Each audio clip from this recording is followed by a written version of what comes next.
यहाँ पे बड़ा इशू जो है वो भूमि अधिग्रहण का है। यहाँ कई गांवों को नोटिस दे रहे, लाल नोटिस, और ये कह रहे साथी जी बस जाओ और खाली करो, गांव खाली करने पड़ेंगे। ये बीमारी कुछ साल पहले भी आई थी।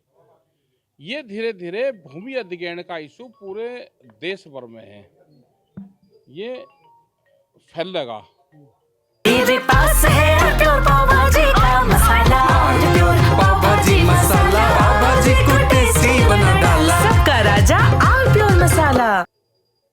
उत्तर प्रदेश में भी हाईवे बहुत निकल रहे हैं, बहुत हाईवे हैं, नहर है, आवास विकास है। लगता तो ऐसे है पूरे देश दुनिया में कि भाई बहुत विकास हो रहा, लेकिन विकास किसके दम पर हो रहा है? विकास किसानों की जमीन फ्री में लूट कर हो रहा है। क्या अगर एक हाईवे बनेगा, एक कॉलोनी बनेगी, उसमें स्टील, मोरम, गिट्टी, लेबर, सीमेंट सब चीज बाजार भाव पाएगी, उस पर कोई वो नहीं लगाता कि जो सस्ते में दे दो, इसे आज से 15 साल पहले जो रेट था उसी रेट में दे दो।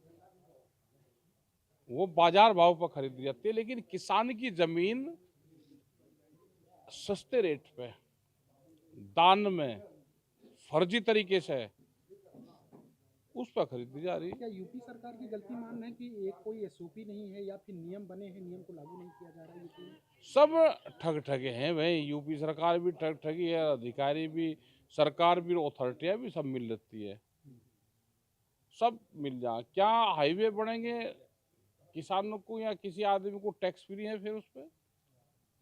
क्या जिन किसानों की जमीन जाएगी वे कहीं पे भी हाईवे पे जाएंगे, उसको कोई टैक्स नहीं लगेगा? हाईवे बन जाएगा तो उनको भी टोल टैक्स देकर जाना पड़ेगा। किसान को तो जो मिलेगा वो अब मिल जाएगा। देश में किसानों के कई मुद्दे हैं, आप संघर्ष भी करते रहते हैं, लगातार आवाज भी उठाते रहते हैं। क्या केंद्र सरकार फेल है इस चीज को नहीं क्लियर देखो, कर पा रही केंद्र किसानों को? सरकार जो है, अगर ये सरकार किसी पार्टी की होती तो वह काम जरूर करती। ये सरकार है पूंजीपतियों की। पूंजीपतियों का एक गैंग है, उसने इस देश के एक पॉलिटिकल पार्टी पे कब्जा कर लिया, उसके माध्यम से वे इस देश में घुस गए। अब इस देश को वे लूटने का काम कर रहे हैं। पूंजीवाद बढ़ेगा देश में, लोग गरीब होंगे, और 2047 तक देश की किसान की बहुत जमीन पूंजीपतियों के पास में चली जाएगी। मोदी सरकार ने 47 तक विकसित राष्ट्र का नारा दिया है,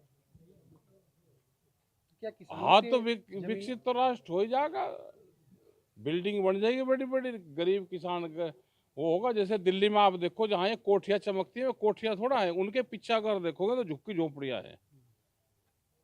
तो बड़ी बड़ी बिल्डिंग बन जाएगी, सड़क की सब जमीन व्यापारी खरीद रहा, उनके बड़े बड़े मॉल और वे बन जाएंगे, पीछे अपना गरीब रहेगा। इस देश में फिर एक क्रांति होगी, एक देश में क्रांति की जरूरत है, वह होगी। किसानों के मुद्दे को आप कहाँ देख रहे हैं? क्योंकि जिस तरीके से आप लोगों ने आंदोलन किया और उसके बाद अब किसान नेताओं में भी एक विरोधाभास दिख रहा है। किसान संगठन बनेंगे देश में, आंदोलन के बाद में 700 नए संगठन, और भारत सरकार ने किसान संगठनों को तोड़ने का काम करा, और बहुत किसान संगठन बन रहे हैं। क्या देश में कोई भारतीय जनता पार्टी अटल बनी कोई, या भारतीय जनता पार्टी कोई मोदी बनी? लेकिन किसान संगठनों का रजिस्ट्रेशन धड़ाधड़ हो रहे। तो ये क्या है? किसान संगठनों को तोड़ने की एक बड़ी साजिश है। जैसे कहते हैं ना कि बटोगे कटोगे, तो हम कहते हैं भाई बटोगे तो लूटोगे। ये बांटने का काम तो किसानों को कर रही है, मजदूर को कर रही है। ये टिकैत का नारा है, बटोगे तो लूटोगे। तो ये तो सबका, ये तो देश के किसान का है, यही तो नारा असली है, और नारे तो फर्जी है, और तो वोट के नारे हैं, ये नारा असली है।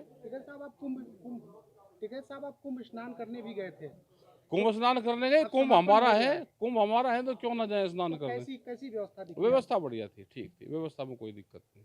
तो क्या कहेंगे, क्योंकि तारीफ तो योगी सरकार अपनी खुद कर रही है कि बहुत अच्छा। भाई वो तो कुंभ का फंड है, 6000 करोड़ रुपए का फंड है, इतनी जनता होगी, कोई हमारे घर में भी कोई आने लगे मेहमान तो हम भी तवज्जो तो करेंगे। अगर इतनी व्यवस्था ना होती तो पूरा शहर खराब होता। खुश है योगी की व्यवस्था से जो कुंभ में हुई? योगी की कहाँ व्यवस्था, तो कुंभ मेले की व्यवस्था है, हम्म। लेकिन ठीक रही, वहाँ पे व्यवस्था ठीक थी, बढ़िया थी।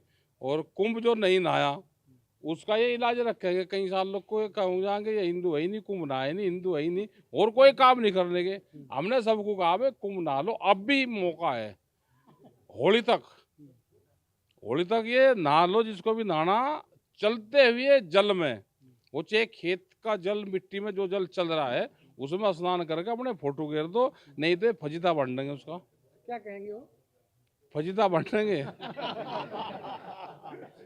ये देखो जो असली हिंदू है, हिंदू यहाँ दो तरह के हैं। एक है नौरंगिया हिंदू, एक है भारतीय हिंदू। तो अब हम बताओ भाई आप कौन कौन से हो? नौरंगिया है जो इसकी उत्पत्ति अभी हुई, जिसकी उत्पत्ति यहाँ से नजदीकी एक स्टेट है, उसमें तो एक नौरंगिया हिंदू है, वो उसकी उत्पत्ति जहाँ से एफिडेविट लेना पड़े हिंदू का को। और एक है ओरिजिनल। तो हम तो है भारतीय ओरिजिनल भाई, हम सब नहाए, सब उसको सबको मानते हैं। मीट मछली उससे सब दूर है, उनसे दूर रहे, और सबको नहाना चाहिए। कुछ तो सस्ता लो, सब बढ़िया लो, इसमें क्या खास बात है? थोड़े में ज्यादा स्वाद, यही तो है इसकी खास बात। राजा और प्योर मसाला।